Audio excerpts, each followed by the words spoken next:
I know. I found that out. Good evening. Sorry.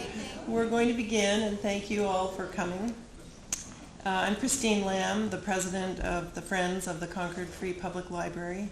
We're delighted to welcome you here. We have a really full house. Thank you all for coming to the Miller Award. This is the 15th presentation of the Miller Award. The Friends of the Concord Free Public Library are honored to present the 2012 Ruth Ratner Miller Memorial Award for Excellence in American History to Dr. Eric Forner, a Columbia University professor specializing in 19th century American history, the American Civil War, slavery, and Reconstruction. Dr. Forner's most recent book, The Fiery Trial, Abraham Lincoln and American Slavery, won the Bancroft Prize, the Lincoln Prize, and the Pulitzer Prize for History. Dr. Forner's scholarship and teaching have had enormous influence also on a new generation of historians.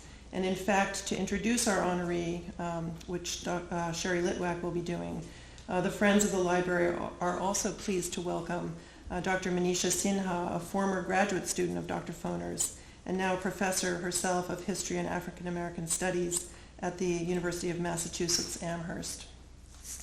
The Friends of the Concord Public Library is a nonprofit organization dedicated to enhancing the role of the library to our community through a variety of services and programs for adults and for children. As well as serving as a vibrant cultural hub, the Concord Free Public Library is also a rich and significant repository of Concord-related material in our special collections, manuscripts, archival records, locally significant books, ephemera, and works of art that is now recognized as part of our national as well as our local heritage. So this is indeed a fitting venue for this evening's occasion. Welcome again, and I'd like to introduce Sherry Litwack, who's the president of the Board of Trustees, who will tell us a little bit about the history and background of the award that we're presenting tonight. Thank you.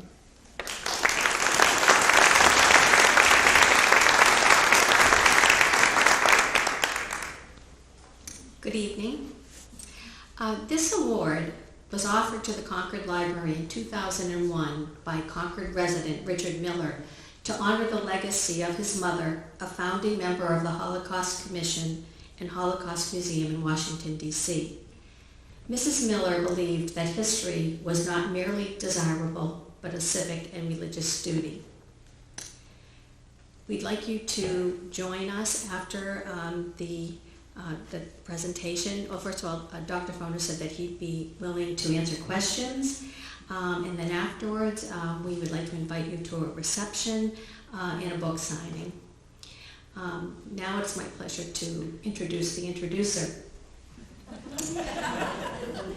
In 2007, a group of Professor Forner's former graduate students published a collection of essays in his honor titled Contested Democracy, Freedom, Race, and Power in American History. The volume was edited by Manisha Sinha and Penny von Eschen. Manisha Sinha will be introducing Dr. Forner tonight. Dr. Sinha is an adjunct professor of history and associate professor of Afro-American Studies at the University of Massachusetts in Amherst. She was born in India and received her doctorate at Columbia University in 1994. Her dissertation was nominated for a Bancroft Prize. In 2011, she was awarded the Chancellor's Medal, the highest honor bestowed on faculty at the University of Massachusetts, and delivered the Distinguished Faculty Lecture. She has blogged for the Disunion section of the New York Times Opinionator, the Huffington Post, and the History News Network. Dr. Forner, she did okay. It is my pleasure to present Manisha Sinha.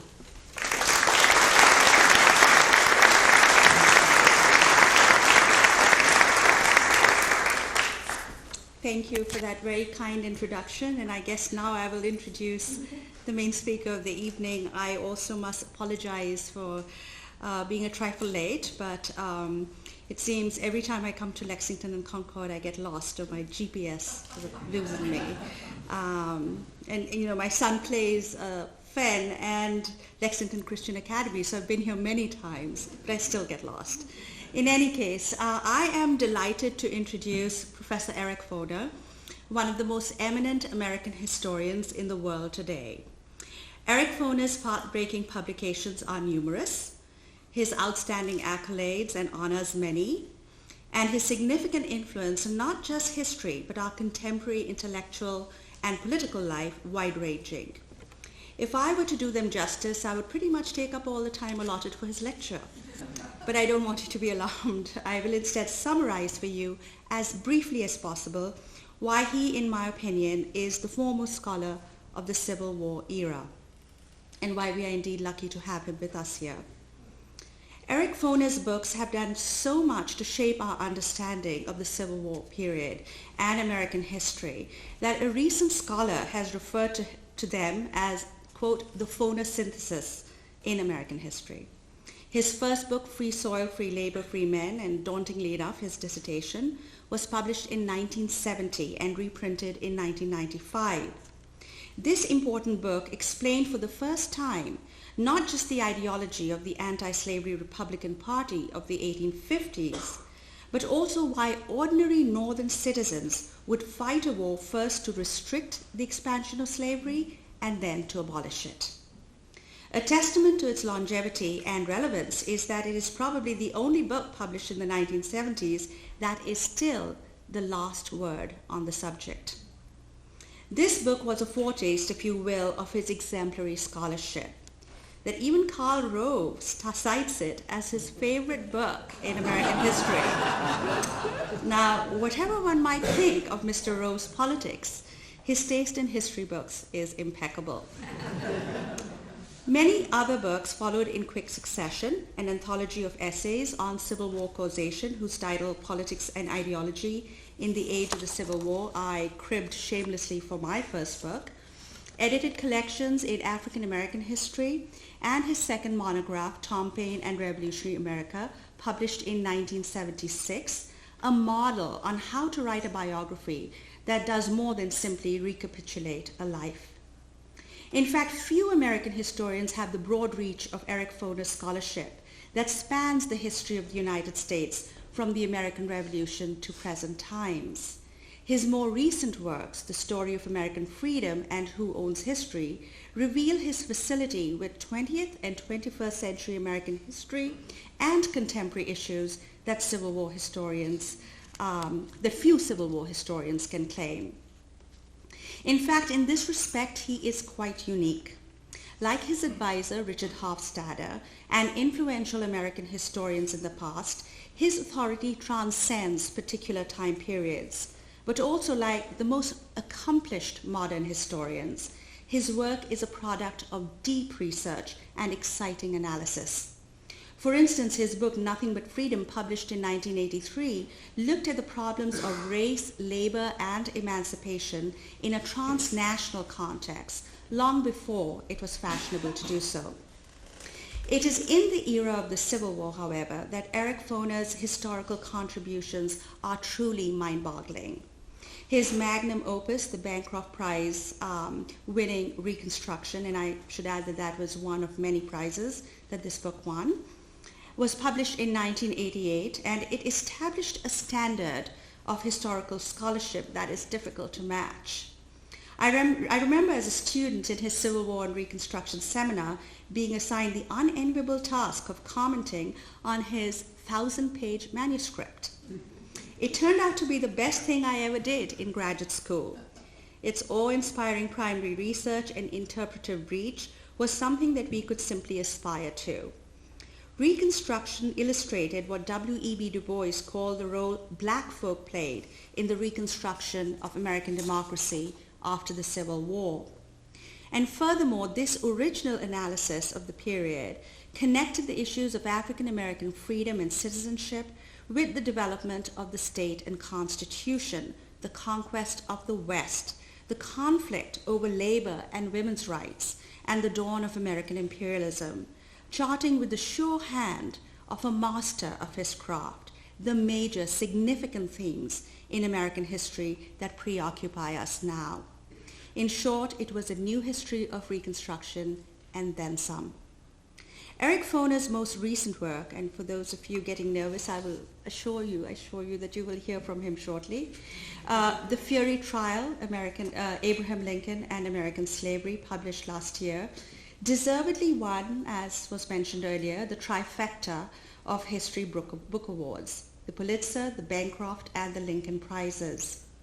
Indeed, it is a fitting example of the work of an exemplary public historian, his ability to speak to an audience outside the academy and to shape our broader understanding of American history.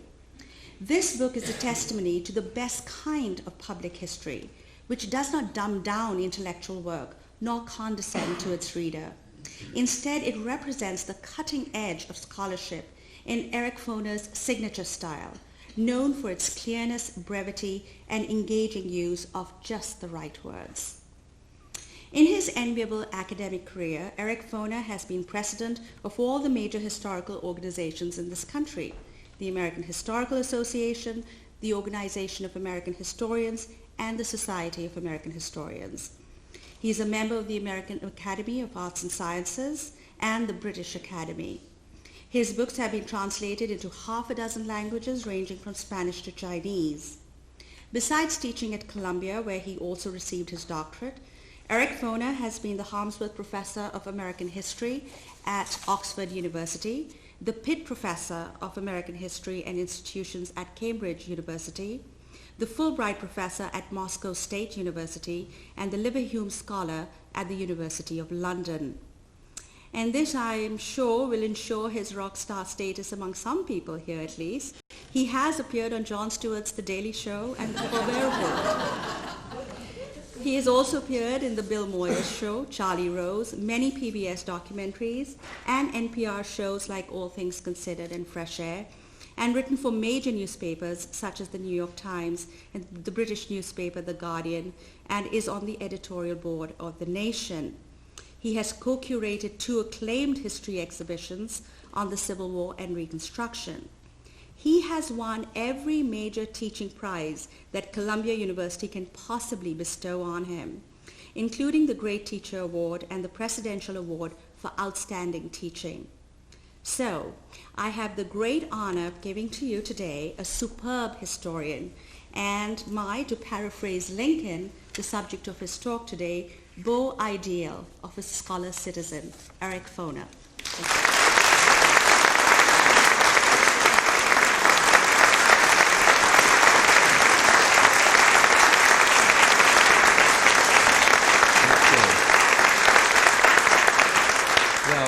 Thank you to Professor Manisha Sinha for that extremely generous introduction. I didn't even tell you this, but because you came in just right at the time, but just last week we had a wonderful discussion in my undergraduate seminar at Columbia on the slavery and emancipation of Professor Sinha's book on South Carolina before the Civil War, which the students were very, very taken with. We had a really fascinating discussion of it, and they thought it was much better than many of the other books we'd been reading up to that point. So anyway, so one of the great pleasures of teaching is to see your students, I guess, first of all, get a job nowadays, and then become very distinguished, contributors to historical knowledge in their own right, as Manisha has done. So I'm very honored to be here to speak to you and to receive this award. The list of the historians in the program who have gotten the award is very daunting, and it's quite an honor to be listed along with them. Many of them are really the people who have shaped our thinking about so many aspects of American history over the past 30, 40 years. And it's a wonderful, I've never been in this library before, actually. It's a wonderful place, and it's it shows that I don't think the reading electronic books on a Kindle can ever quite replace a wonderful building like this, So I was asked to speak for, about 25 minutes, and then I would be delighted to answer questions for a while, so please feel free once I'm finished. Now, what I'm going to talk about is writing about Abraham Lincoln. That's what I did lately, and how one goes about it, and why one thinks there is anything new to say about Abraham Lincoln. As you all know, I'm sure, Lincoln is the most iconic figure in American history. He's the subject of innumerable books, thousands. He seems to represent or embody qualities that we feel are quintessentially American. He's the self-made man, or the frontiersman, the liberator of the slaves, of course. Every political tendency, from communist to conservative, from civil rights activists to segregationists, have tried to claim Lincoln as their own, as claim to be the inheritors of Lincoln. Lincoln is also the subject, as you know, of attention. With great skepticism, I mentioned this from Hollywood. Just in the last year or so, we had the Conspirator, this film by Robert Redford about the assassination of Lincoln. There was Lincoln the Vampire Hunter. I don't know if anyone saw that one. Fortunately, I was out of the country in the spring when that opened and then closed fairly quickly. So I never did get to see it, but a friend of mine at that time sent me an email saying, well, Lincoln the Vampire Hunter has opened, and here is the opening line from the Miami Herald's review. Quote, enormous in its scope and colossal in its stupidity. And then, and of course, Steven Spielberg's film about Lincoln is opening next month, and we will see what happens with that. And actually, Hollywood, after my book came out, I began getting attention from various aspiring filmmakers. This is a little email I got from about another Lincoln movie. They wrote to me saying, Dear Professor Forner, our movie, Saving Lincoln, centers on the relationship between Lincoln and Ward Hill Lamon. Lamon was a kind of political crony of Lincoln's in Illinois, and Lincoln brought him to Washington when he became president and appointed him Marshal of the District of Columbia. So Lincoln and Lamon. So what's the issue? Lamon plays the banjo in several scenes. Did Lincoln play any musical instrument? Specifically the harmonica. This is real, folks. I have it right here. We'd love to show the two old friends jamming with Lamon on banjo and Lincoln on harmonica. Does this sound plausible to you? So I wrote back, said, look, I have never seen any documentary evidence that Lincoln played the harmonica, but I say go for it. Why not? Do it. I'm sure it'll be a good scene, and I'm sure it will be just as accurate as the rest of your movie. So with all of these books, movies, other things out there about Lincoln, why did I feel that I want to get my say in about Lincoln? Was there anything new to be said? Well, I began to feel, of course, books about Lincoln keep coming out, and a few years ago when I was working on this book was 2009, which was the bicentennial of Lincoln's birth, and so there was another flood of works. But although many of them are very good, I began to feel that much of the literature on Lincoln nowadays had become too introverted or self-referential. In other words, the wider world had slipped out of view. To understand Lincoln, all you need to do is study Lincoln. So if you want to know why he adopts some policy as president, you go back and look at his early law career.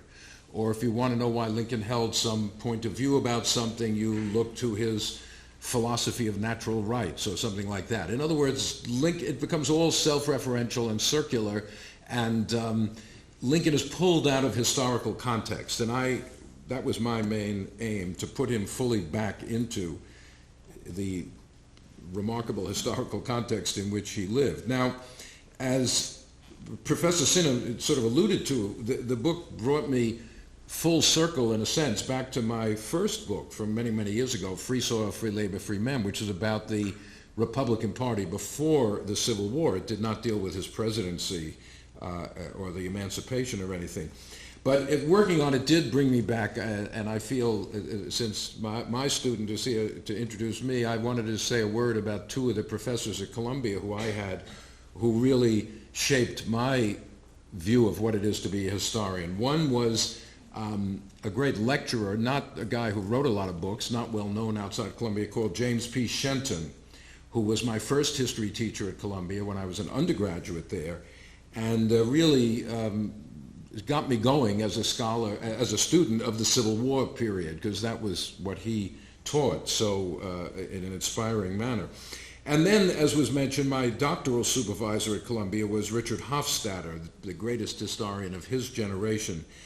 And although the answers that I propose in my book, The Fiery Trial, are different from Hofstadter's, the questions that I ask really are Hofstadter questions. They're questions about the development of political language, about the connections between political leaders and social movements, the intersection of ideology and sort of material forces, and between individual agency and collective action. And of course, Lincoln himself, about whom Hofstadter wrote a brilliant essay in his great book, The American Political Tradition, published back in 1948. Now, my book is not a biography of Lincoln, of which there are many. In other words, it leaves out many aspects of his private life and other aspects of his career. It's about Lincoln and slavery, the evolution of Lincoln's ideas and policies about slavery from his early career in Illinois up to the end of his life. There is no reason to doubt the sincerity of Lincoln's statement in 1864. He said, I am naturally anti-slavery. If slavery is not wrong, nothing is wrong. I cannot remember when I did not so think and feel. There's no reason to doubt that that is true. He always hated slavery. But a moral aversion to slavery does not translate into any particular policy about dealing with slavery or how to rid the country of slavery or how anti-slavery beliefs should be weighed against other commitments, such as party unity in your political party or devotion to the Constitution, which includes clauses protecting the institution of slavery. Hatred of slavery does not tell you what role African Americans will play in American life once slavery is abolished. And on these and other questions, Lincoln, I think, changed enormously during the course of his life. It's that evolution that I try to deal with. Of course, that Lincoln changed is not a new idea. You can find it in many biographies, but too often the change, his career is read backward, you might say. We know where he ended up, and therefore the rest of his life is just a trajectory toward a predetermined end. I try to tell the story, you might say, forward, not backward. It's not a straight line. There are twists and turns, unpredictable developments, backward steps, false paths. The most important point, and this of course is easy to say, but not so easy to quite fathom when you're thinking about history, is that the future is always unknown. People before the Civil War did not know they were living in the pre-Civil War years, right? The antebellum decade. They didn't know they were in the antebellum decade. They did not know that they would see the end of slavery in their lifetimes. In fact, I quote in my book the Chicago Tribune, a great anti-slavery newspaper in the Northwest, which says in an editorial in 1858, they said, no man living will see the end of American slavery. No man living. That's 1850. How come they didn't know that within a few years slavery would be dead? Well, because nobody knows. So you try to capture that uncertainty of events, but at the same time, you have the benefit of being a historian. You know how things turned out. They didn't. And therefore, we can see tendencies. We can see things as being very important that they didn't realize were important. So you have to balance that. And so that's the story I try to tell. And viewing Lincoln in that way produced some surprises. That what I really want to do for a bit is talk about some of the things that surprised me when I was researching and writing about Lincoln, because I've studied the Civil War period all my career. I'd never written that much about Lincoln, but I certainly knew the period. But nonetheless, when you start doing research, you run into surprises. So one surprise was how long Lincoln promoted an idea which was called in that period colonization. That is, encouraging African Americans to emigrate from the United States, to leave the United States for Africa or for Haiti or for Central America. Lincoln, it's almost impossible to find anything new about Lincoln. Every single thing about Lincoln is out there somehow. No one is ever, I don't think, is going to find a trunk of letters in an attic saying, oh my God, look at all these letters by Lincoln. No, we know everything that there is out there. The only thing in my book that I think was really nobody knew was the fact, and I found this in a very obscure place, that Lincoln was actually an official of the Illinois Colonization Society. He was a vice president. This was in 1858 when he was running for the Senate against Stephen A. Douglas. And now everybody knew that from 1852 to 1862, Lincoln very frequently publicly promoted this idea of colonization. I mean, it's public record. There's no secret about it. But you won't find it in a lot of books about Lincoln. Many books about Lincoln just ignore it or just give it a sentence or two because that aspect of his career does not fit easily with the image of the great emancipator. On the other hand, there are those like the scholar Lerone Bennett, who wrote quite a provocative book about Lincoln, but basically he took this belief in colonization to argue that Lincoln was an inveterate racist, which I think is not the right way to look at it either. Basically, once I realized that Lincoln had really taken this idea seriously, I tried to figure out why. And it took a long time to understand, I think, that you have to view this colonization idea not in isolation, but as part of a broader program about how to end slavery in the United States in a system that erected seemingly insuperable legal and constitutional protections. There was nothing a guy like Lincoln could do in Illinois to abolish slavery in the South. Slavery was a creature of state law. It was protected.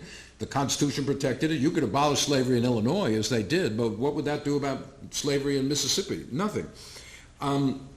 Lincoln, like his political idol, Henry Clay, who was from Kentucky, as Lincoln was born there, and was a slave owner who thought he wanted to get rid of slavery, Clay and Lincoln believed, quite understandably, that slavery could only be abolished with the consent of slave owners. If you're going to get laws passed in the southern states abolishing slavery, slave owners are going to have to go along with it.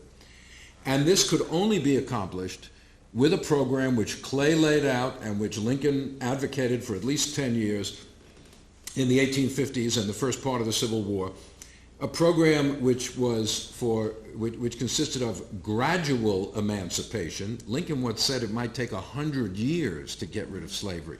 That's pretty gradual. I mean, that would mean slavery would exist in 1950. Gradual emancipation coupled with monetary compensation to the owners, that is, you pay the owners for the loss of their property in slaves, and encouraging, in Lincoln's case, or forcing, in Clay's case, emancipated slaves to leave the United States. Because the white population, certainly the slave owners, did not want a sudden, the creation of a large new class of free blacks.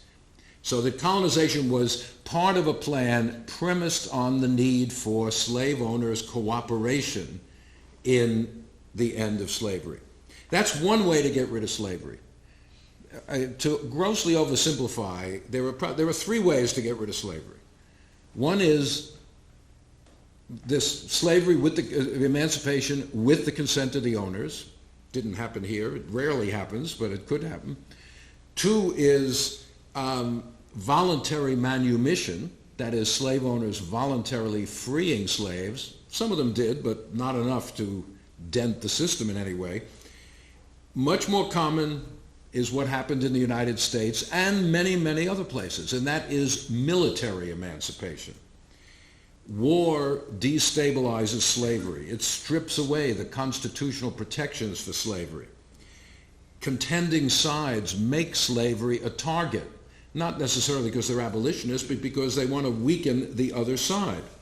They enlist slaves in their armies. There was nothing new about this. This happened all the time in the Western Hemisphere. It happened in the American Revolution when the British offered freedom to slaves of patriots who ran away to their lines or joined the British Army. The British were not fighting against slavery, but that was a way to weaken the American patriots, particularly in the South. It happened in the wars of liberation in Latin America in the early 19th century, and it happened during the Civil War. During the first year and a half of the Civil War, Lincoln continued to promote this original plan of his. He brought it to the so-called border slave states, that is, the 4 slave states that remained in the Union, Delaware, Kentucky, Maryland, and Missouri. He kept telling them, this is look, we got to get the ball rolling, you can do it. They told him, forget it, Lincoln, we are not interested. We are not interested in your plan, they said. We are loyal to the Union, but you have to understand, we want to keep our slaves. We are not interested in a plan for getting rid of slavery. You see, slave owning is not just owning a piece of property. They didn't want the money. They were slave owners. That was their life. That was their society. Give them money, they could invest it in railroad stock, but then they wouldn't be slave owners anymore. And that's not what they wanted. So they told him, forget it, Lincoln. Lincoln also brought this plan of his to African Americans. He had this famous or infamous meeting in the White House with a group of blacks from Washington, D.C. in August 1862, and he said to them, look, there is such deep prejudice against you in this country that when you become free, you still will never achieve equality, and therefore it's better to work out your fate somewhere else. And he said to them, why don't you go out among your people and encourage or promote this idea of voluntary immigration? Most blacks said to Lincoln, we're not interested either. They said, we're Americans, we have as much right to be here as you do, and we're going to stay here and try to get our rights in the United States. So Lincoln's plan does not go anywhere. This is a long story I'm not going to really go into, but in 1862 all sorts of pressures build up on him to change his mind, and he eventually does, and he embarks on a completely different path to ending slavery, which is, as I said, military emancipation. The Emancipation Proclamation, which we're coming up in some number of weeks to the 150th anniversary, next January 1st, is completely different from Lincoln's previous policies. It is immediate, not gradual. It doesn't offer any money to slave owners. It just declares, not all, but about 3/4 of the slaves in the South, or more than that, let's say 80% of the slaves in the South are declared free immediately on that day. No monetary compensation for that loss of property. And it says nothing about colonization. Colonization is dropped because he no longer is looking for the consent of the slave owners. This is now just ordered, and therefore you don't have to sweeten it with these other ideas. The proclamation also authorizes the enlistment of black soldiers for the first time into the Union Army. And these fundamental changes in national policy changed the character of the Civil War and indeed the whole course of American history. Now, this mode of ending slavery assumed that black people would remain as part of American society. They were not going anywhere. And of course, putting eventually something like 200,000 black men into the Union Army and Navy is a totally different concept than telling them they got to leave the country. So the proclamation, among other things, raises this question of race in a future America. And this was my second surprise. There's a lot of literature, a lot of debate about Lincoln and race. Was Lincoln a racist? What were Lincoln's views on race? Scholars have debated this ad infinitum.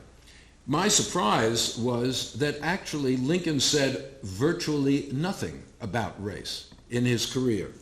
It's amazing how little he said about this. You can string together all the quotes. This goes back to a wonderful adage our old professor John A. Garrity told me once, which is, a trend in your note cards is not necessarily a trend in history.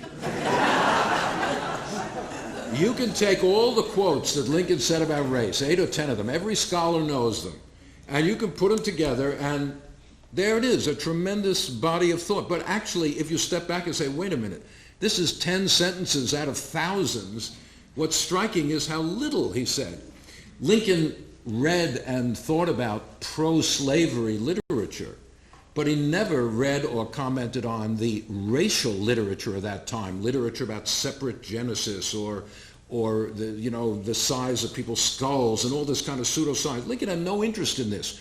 Race was not a significant category in Lincoln's thinking. That is almost impossible for us to quite fathom because it is so important to us, that race in one way or another in our society. Now, it is certainly true that in his few statements before the Civil War, most of which come from 1858 when he was running for the Senate in the famous Lincoln-Douglas debates, Lincoln was persistently accused by his opponent of favoring, quote, Negro equality. Lincoln's first response was, this is ridiculous. I'm talking about slavery. What does that have to do with Negro equality?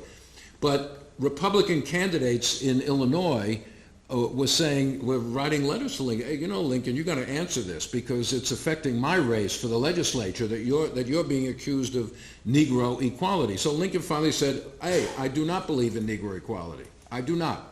I do not believe black people should vote. I do not believe they should hold office. They are entitled to the natural rights of man, life, liberty, that's why slavery is wrong, and the pursuit of happiness, but not these other rights which each society regulates for itself. So Lincoln said that. I'm not claiming Lincoln was Martin Luther King Jr., not at all, but he shared many of the prejudices of his time, but he didn't have the visceral racism that was so prominent in that society. And it's that absence which enables him to change, I think, very dramatically in the last 2 years of the Civil War. It was only after the Emancipation Proclamation that Lincoln began thinking seriously about America as a biracial society. And then he began to change, I think, very rapidly. Another thing that struck me as I was doing this was that Lincoln was the first American president to actually meet with African Americans in the White House, not as slaves, there were plenty of slaves working in the White House before the war, but as citizens with a point of view. Now, everybody knows that Lincoln met with Frederick Douglass a couple of times. There were a whole book, I mean, it's amazing. They only met twice to talk about things. Then the third time, after the second inaugural, Douglass just went up and said, good job, Lincoln, and that was it. But there are whole books written about the relationship of Frederick Douglass and Lincoln, which didn't even exist. But that's all right, you know, historians can't be totally satisfied with writing about what did happen. But when they did meet, they had some very interesting discussions. But anyway, we know about that. But I just started counting it up. He met with many other black leaders. He met with Martin Delany, Sojourner Truth, Alexander Crummell. He met with black churchmen. He met with delegations from New Orleans and North Carolina requesting the right to vote. Lincoln had no contact before the Civil War with black people on almost any level. In Springfield, where he lived, there were hardly any. Yes, he had a black barber who he helped with some tax and other matters. There were a couple of black women who worked as domestic workers in their home. But he had no contact with active, educated, politically articulate black leaders until he was president. But the fact that he was willing to meet with them and talk with them, and Douglass, who I think impressed Lincoln enormously, I think that just encountering people like that, I think was one of the factors that led to what I think is an expansion of his views about the role of blacks in American life, as did the service of those 200,000 black men. Lincoln said at the end of his life, in his last speech, you know, by fighting for the Union, they have staked a claim to political rights in the post-war nation. They should be given the right to vote. So part of my story is how Lincoln emancipated himself from many of his early prejudices. Now, one of the pleasures of reading Lincoln carefully is his amazing command of the English language, the beauty of his writing, really. It makes you wonder, quite honestly, if the job that Professor Sinha and I have is even needed, because Lincoln never went to school in his whole life. He had 1 year of formal education, and yet he was totally self-educated. And yet he developed a command of the language second only to Jefferson, I think, as among the presidents. Even the Emancipation Proclamation itself, if you read it really carefully, has surprises in it. For example, a lot of people said, my God, if you free the slaves, they're going to run amok. They will massacre the white people. It's an invitation to Haiti in the United States, just racial warfare. In the proclamation, Lincoln enjoins the former slaves to refrain from violence, but he adds, quote, except in necessary self-defense. He didn't have to say that. He's saying you have a right to defend, you shouldn't go out massacring people, but you have a right to defend your new freedom by violence if necessary. Necessary self-defense. He's telling them they have a right to maintain their freedom, to use a phrase Malcolm X used, by any means necessary, so to speak. And repudiating his earlier commitment to colonization, in the proclamation, Lincoln urges these freed slaves to go to work in the United States, not somewhere else, for, quote, reasonable wages. Now again, look at that word reasonable. Lincoln was a very, very careful writer. It wasn't just an accident. He put that word reasonable in for a reason. He's telling them that they have the right to judge the wages that they are offered. They don't have to go to work for any old wage. They have to go to work for reasonable wages. In other words, Lincoln in the proclamation itself is addressing in part African Americans not as property anymore, but as men and women with volition, with their own ideas, whose loyalty the Union must earn. He's trying to get them on the side of the Union in this titanic war that's going on. One final surprise, and then I will stop, had to do with the complex relationship between Lincoln and the more radical opponents of slavery, many of whom were living in this town and other such places, the abolitionists. Lincoln was a politician. Many of the abolitionists were outside of politics. I mean, they were interested in public, shaping public opinion. Many of them didn't even believe you should vote. Some of them created a political party, but the point of the party wasn't to win elections. It was to, again, be a propaganda device to spread their ideas. There's a vast historiography on Lincoln, and there's a significant historiography, although Professor Sinha is writing a book on it now, which will be a major advance, but there's a significant literature on abolitionism, but they often speak past each other. As I said, much of the work on Lincoln really doesn't understand the abolitionist movement at all, and much of the work on abolitionism doesn't take Lincoln seriously because he's not nearly as radical as these abolitionists are. But to quote the man, or to refer to the man who said that my first book was his favorite work of history, Karl Rove, Lincoln understood that the abolitionists and radical Republicans who were sort of like them in politics were, in effect, the base of the Republican Party, to use a modern term. You don't win just with your base, but you'd be pretty stupid to get rid of your base, to kick your base out of the party, to refuse to work with your base. Something I noticed, which very few people have written about, in 1856 and 1858, this is back in Illinois, the Republicans in northern Illinois, which was a pretty radical anti-slavery area, nominated Owen Lovejoy, an abolitionist, and in fact the brother of an abolitionist who had been killed by a mob years before in Illinois, to run as their candidate for Congress. A group of moderate or conservative Republicans, including Lamon, the banjo player, didn't want Lovejoy because he was an abolitionist. So they nominated another candidate, another Republican candidate, which would basically split the party vote and allow a Democrat to win. Lincoln told Lamon and the others, you cannot do this. You've got to withdraw your second candidate.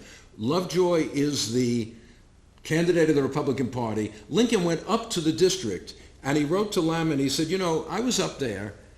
Lovejoy's the man, but the point is he was so impressed by the enthusiasm of this base, their commitment. He said, we need them in the Republican Party because of their energy and commitment. So Lincoln was a pragmatist, he was a politician, he was not an abolitionist, he never claimed to be an abolitionist, but, a lot of literature, I think wrongly, poses a contradiction between them. Lincoln is the representative of pragmatic politics, and the abolitionists are just fanatical maniacs who have no idea of, the consequences of their actions. I think this is a deep misreading of democratic politics. For as Max Weber wrote in his famous essay, Politics as a Vocation, he said, yes, politicians have to deal with the limits of the possible. But what is possible would not have been achieved if in this world people had not repeatedly reached for the impossible. The people who demand the impossible make the possible possible. And Lincoln understood that. Unlike, I'm sorry to say, even our beloved President Obama does not realize that, because he considers people on the left in the Democratic Party annoyances to him. Not Lincoln understood that he and the radical Republicans were actually going in the same direction at different paces. Every one of Lincoln's major actions as president regarding slavery, abolition in the District of Columbia, the enrollment of black soldiers, military emancipation, proposing the right to vote for some black people. Every one of those, and the 13th Amendment, abolishing slavery irrevocably, every one of those was first proposed by the abolitionists. And Lincoln came to adopt their position. That doesn't mean he did it because the abolitionists demanded it, but my point is that this combination of an enlightened political leader and a radical social movement can produce a great deal of social change. So my view of Lincoln is he always hated slavery, but he was not born, as you sometimes seem to read, with a pen in his hand ready to sign the Emancipation Proclamation. Lincoln changed enormously as the stage on which he operated expanded. He was a local politician, then an Illinois politician, then a northern politician, finally president of the nation. The stage expanded. He encountered new people. He encountered new ideas. He did not surround himself with yes men. He was intellectually curious. He was willing to listen to critics. He combined a commitment to bedrock principles with a capacity for moral and political growth. And these are the qualities of greatness, I think, which we could probably use more of in the strange political world we live in today. So thank you very much for listening. Thanks. So as I said, I would be happy to answer a few questions. If anyone wants to raise their hand, please feel free to do so. His meeting with Sojourner Truth was a fairly pro forma kind of thing. She came to the White House. I think she gave him, do you know about this, Manisha? She gave him a copy of her autobiography, maybe? She had written this book. Lincoln was, in Michael Burlingame's 2,000-page biography of Lincoln, which came out a few years ago, little much, I'd say.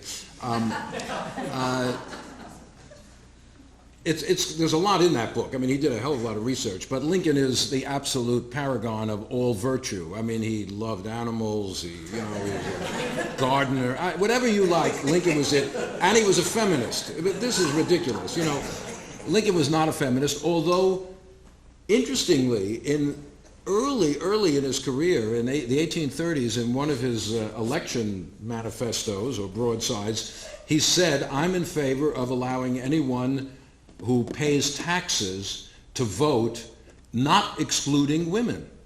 That's unusual at that time. Now, the number of women who paid taxes was minuscule. You're basically talking about widows, actually, in that case, because married women were covered, as the legal idea was, by their husband in terms of legal identity. But Lincoln never discussed that again, and certainly was not, he knew that, the abolitionist movement was connected in with the early feminist movement, of course, but Lincoln did not say anything, to my knowledge, particularly about women's rights, with one very interesting exception, now that I think about it.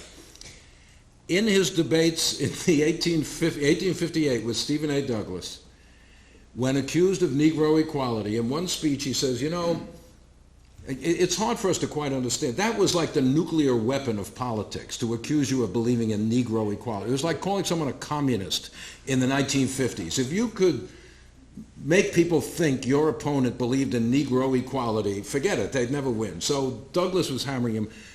Lincoln said, I do not believe in I don't believe in it, but I do believe, he said, for example, the fact that I don't want to marry a black woman, the fact that I don't want to hold a black woman as a slave does not mean I want to marry her. They're talking about interracial marriage. She is not my equal in many respects, but in her natural right to eat the bread she earns with her own hands, that is, to the right to the fruits of her own labor, she is my equal and the equal of all others. You see, he's saying not only race, but gender should not deprive someone of this basic natural right to enjoy the fruits of your own labor, which slavery, of course, violates. So that was an unusual way of putting it, and Lincoln, does do that in that case. Okay, let's see. Yes, way in the back. Did Lincoln change his position on what the consequences of a liberated black community, particularly in the South, even in the border states, would be after the war? Did he think somehow it would be more harmonious or less politically contentious than he did during his colonization era? Or did he simply conclude it didn't matter, there was a higher moral imperative? Lincoln, as I said, I think Lincoln did not, before the Emancipation Proclamation, Lincoln's views of the black population were essentially that they were an alien group within American society. They had been unnaturally uprooted from their homeland in Africa, subjected to what he said to the black group, the greatest wrong ever suffered by any people. That's a pretty strong indictment of slavery. But not an intrinsic part of American life. In fact, in 1854, in his great Peoria speech, he said, if I were given all the power to deal with this, my first impulse would be to free the slaves and send them to Africa, their native land. See, that's their native land. They're not really Americans.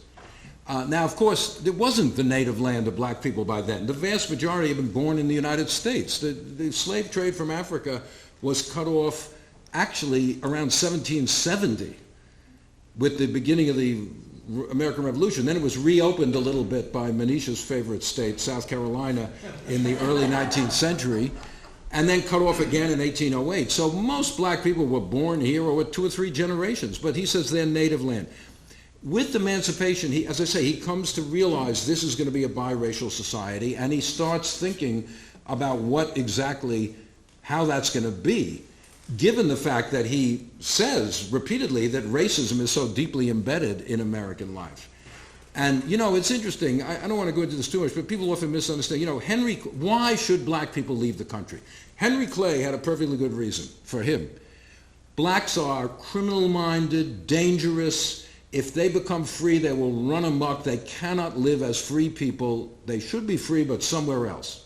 Lincoln never said anything like that. He never accused blacks. He never even said they were mentally inferior, culturally inferior, nothing like that. Thomas Jefferson, also a strong believer in colonization, he knew why. He says it in Notes on the State of Virginia. If you free the slaves and don't send them out of the country, what will follow? Amalgamation. You know what I'm talking about. Jefferson practiced amalgamation. But he didn't believe it. He thought it was a bad idea. That's why they all have to be sent out of the country. Lincoln never said that either. Why should they be sent out? Because racism is so deep in America that they will never achieve equality. Well, once you say they're staying here, then you have to figure out. Now, Lincoln dies before figuring all this out, obviously. And had he lived, maybe things would have worked out somewhat differently. Who knows? That's counterfactual history. But I do know that he was succeeded by one of the two worst presidents in American history, Andrew Johnson, and that was a tragedy for black America and white America, I think. Yes, you got a question here. You've done so much work on the whole idea of changing meanings of freedom. Yeah. Did you see any change in Lincoln's conception of freedom? That's an interesting question. Lincoln doesn't really use the word freedom all that much, although, of course, it's essential to the whole debate over slavery. He doesn't talk a lot about what will, this is related to the previous question, about what will come after slavery. To him, primarily, slavery is an abstraction. It's a matter of principle. It's a violation of basic principles. Rarely does, unlike the abolitionists who were very active in, propagandizing the physical brutality of slavery, whippings, rapes of black women, separation of families, all the horrible realities of slavery, making people aware of that. Lincoln rarely talked about that. He talked about slavery as a violation of political democracy, of natural rights, things like that. So he doesn't really talk about freedom per se very much. When he does talk about a major principle, it's what he calls self-government, or what we would call democracy. After all, remember, that's what the Gettysburg Address says, right? The war is about democracy, whether government of the people, by the people, for the people will survive in the world or not. That's the fundamental principle at stake, not freedom so much, although he also says that, again, self-government is both the whole people, but each individual has a right to govern himself, and that's why slavery is wrong again. So I don't, in the last 2 years of his life, he's trying to work out what black freedom will mean, and he doesn't quite come to the end of that story at the moment when he is assassinated. Lincoln had this amazing capacity for succinctness, unlike some of our political leaders today. Lincoln, the Gettysburg Address is like 2 minutes, the second inaugural is like 8 minutes. The first inaugural is very long. He's giving you a long argument about why secession is illegal and unconstitutional and when the Union was created, and that's a long treatise, so to speak. And it says very little about slavery, actually, the first inaugural. If Frederick Douglass didn't like it, he said, if you read this, you would never know what the heck they're all fighting about. There's a gigantic argument about secession, but he never actually mentions the cause of the whole thing. By the second inaugural, it's completely different. You're right. I mean, the second inaugural is a moralistic, religious sermon, but coupled with amazing humility. It's delivered in March 1865 really on the eve of Northern victory. It's pretty clear the war has been won. If Lincoln were George W. Bush, he would have gotten up and said, "Mission accomplished, folks, We whipped them. Look how great we are. God's on our side." Obviously, we all know. Lincoln says, we don't know what the will. Can you believe this? A president saying we do not know the will of God? Every member of Congress knows the will of God today. They know exactly what God's will is about the budget deficit, about the Federal Reserve. They have a direct pipeline. Lincoln says, no, we don't, he said, by the way, how come both sides pray to God and say God's on their side? We think he's on our side, but the Southerners think he's on his side. They can't be both right. Maybe God's will is something different altogether. Maybe this war is a punishment to the nation for the sin of slavery. Not the South, the nation. The whole nation has been complicitous in this evil of slavery. And then he goes on to, among other things, as I said, he doesn't normally talk about the physical reality of slavery, but in the second inaugural he does. He says, look, this war may have to continue until every drop of blood drawn by the lash is repaid by another drawn by the sword. In other words, Lincoln is saying that the violence of the Civil War is terrible, but it has been preceded by 250 years of the violence of slavery. That's the moral equation here. So in the second inaugural, unlike the first, he is asking the country to confront the legacy of slavery for American life, something very, very difficult to do. And certainly at a moment of victory and celebration, a lot of people didn't like that speech. You know, they thought it was a little morose and not celebratory enough. Lincoln wrote to a friend, he said, "I know why they don't like my speech. Men are not flattered by when it is pointed out that their will is not the same as the will of God." So, but yeah, so I think the second inaugural is a very good example of this evolution of Lincoln's thinking that I am trying to explain in the book. I kind of, well, why history is an odd thing, because on the one hand, my father was a historian, my uncle Philip S. Forner was a historian, but when I went to college, I wanted to be an astronomer. Honestly, I took math, calculus, I took physics, I took astronomy for 2 years. I never took a history course.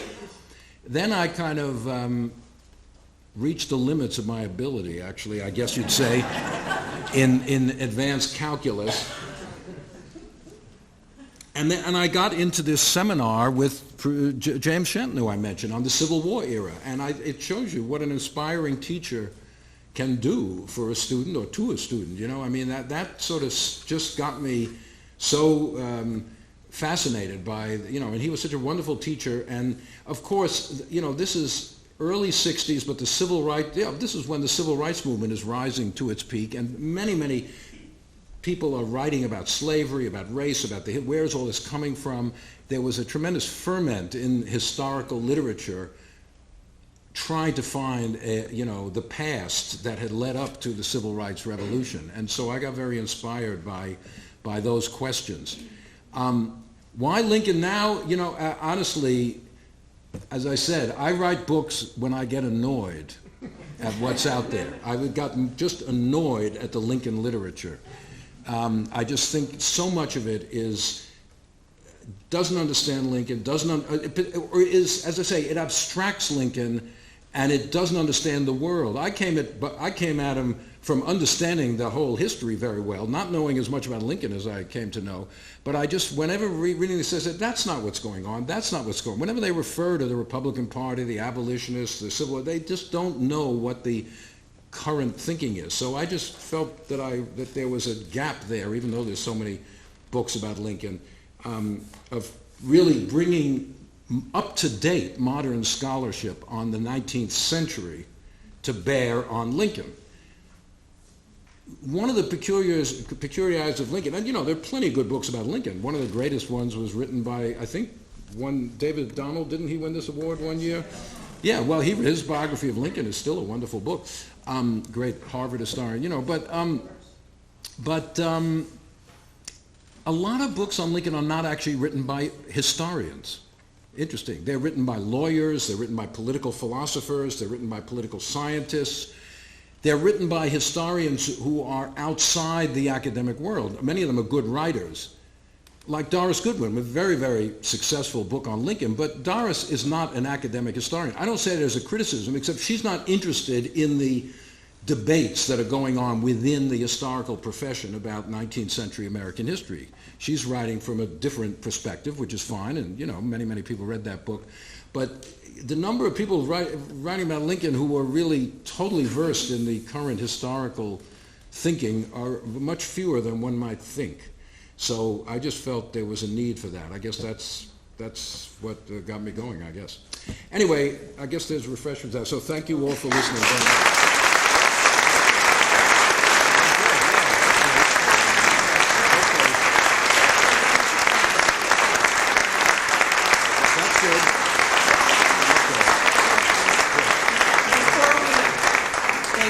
Before we adjourn for refreshments, we have the award to present to Dr. Forner. So on behalf of the Friends of the Concord Public Library, we're so pleased to present you with the 2012 Ruth Ratner Miller Award. Thank you very much. It's been a wonderful evening. And also in honor of Mrs. Miller and her commitment to remembrance in our lives, we're presenting you with this memento of your evening here in Concord and visit. That's to this wonderful. Thank you. I historic will town. put this right up in my office at Columbia.